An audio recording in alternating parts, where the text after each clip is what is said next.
Bad news out of your state of Victoria, 2 deaths overnight, 2 people in their 70s.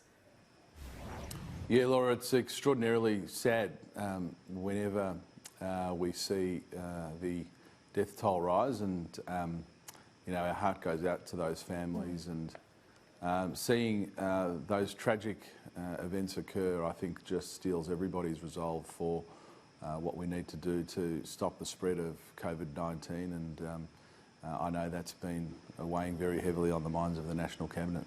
We have so many cases, and they are not consistent around the country. The Prime Minister says whatever comes out of the National War Cabinet, if you like, is a baseline. Do you think that some states that all have different circumstances, like your own, should be making rules that suit their own circumstances? Well, Laura, there's no doubt that the PM's made very clear that, in his view and the view of the National Cabinet, that, of course, where you've got different circumstances in different states or territories, it's wholly appropriate that, on occasion, different responses will be taken. I mean, the first, I suppose, of those examples was the lockdown initiated by the Northern Territory, who has very vulnerable remote communities. That was obviously the Northern Territory doing what was in the interests of their people, and that is wholly appropriate. Now, that, of course, extends to whether it's New South Wales or Victoria or Queensland, which is obviously seeing the majority of cases and the majority of new cases. So I don't think there's any inconsistency between that position, which says the National Cabinet will come up with a baseline, but where there are circumstances that a particular state or territory who's dealing with a different issue or a more acute issue, that they should undertake heightened or different responses, I think is wholly appropriate. And I know that the National Cabinet and the PM, of course, endorse that. We should all know by now that social distancing is our best weapon against the spread of coronavirus. If it doesn't work, basically, if we fail as a community, will we need to go into lockdown?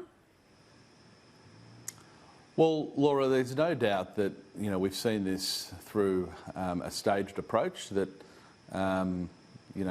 most jurisdictions around the world implemented and have implemented as light touch responses as possible and ramp those up as necessary. And our experience has been similar.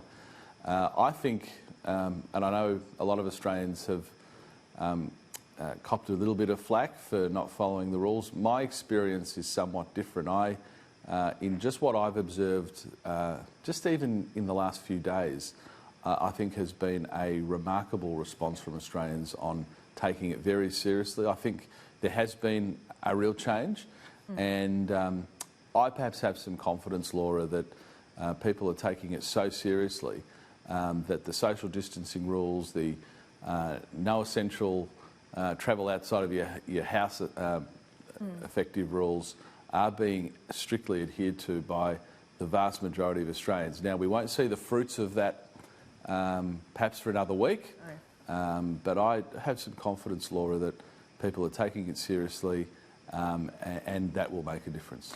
An estimated 1 million people have lost their jobs in recent days. This is a risk to life and livelihoods. Many of those will go on unemployment benefits. Will the government look at the mutual obligation rules that remain in place? From Tuesday, anyone on unemployment benefits still needs to meet those mutual obligation rules. Isn't this tying up people at Centrelink that need to be helping others, but also causing unnecessary strain on people that have just joined the jobless queue, I should say? Yeah, Laura, look, I think it's worth noting that we have suspended all of the mutual obligation requirements. You're right. Only until Tuesday, though, right? Correct, until next week. Then, to the extent that any mutual obligation rules apply, they have all been modified to take account for the fact that we don't want people engaging in face-to-face activities. So every single mutual obligation requirement, to the extent that it requires any face-to-face activity, has been completely modified to remove that requirement. We've also ensured that the mutual obligation requirements for people like sole traders are very different and take account of their circumstances, which essentially just says to a sole trader that you're trying your best to keep your business going, which of course every sole trader is doing anyway. So it's a mutual obligation requirement that I doubt many of those sole traders would struggle to meet. But Minister, will you review this? Because the reality is that thousands of jobs every day are being lost. No one is hiring. Laura, look, there's no doubt it's a pretty extraordinary thing, particularly for a coalition government, to completely suspend mutual obligation. I think that's a pretty strong signal from us to... We are in extraordinary times, are we not? I mean, can't we just suspend this indefinitely until we are on the other side of this thing? Well, that's, I think, my point, Laura, that we have taken an extraordinary step because, yes, it's extraordinary times. And what I'm saying to you is you can take that as a pretty strong signal that that we don't disagree with your basic point, which says we want and are doing everything we can to assist people who, through no fault of their own, are unable to work. Their entire industry might be shut down. That's why we've brought in the coronavirus supplement payment, which will bring for many people up to $1,100 or $1,200 a fortnight of payments in addition to a one-off $750 payment. We are recognising that through no fault of their own, people, many thousands of people who have worked hard their whole lives, who have contributed to the system, who have paid taxes, who have been great citizens, now need something back from their country, and we, I think, have stepped up to the plate in supporting them, and we'll do the same thing with mutual obligation as we have with suspending the requirements. And it's a, you know, Laura, it's a rapidly evolving, I know, it is. a rapidly evolving situation. situation. In charge, and I appreciate this, but can you give us some assurance that the government is looking at this, looking at the indefinite suspension of such rules?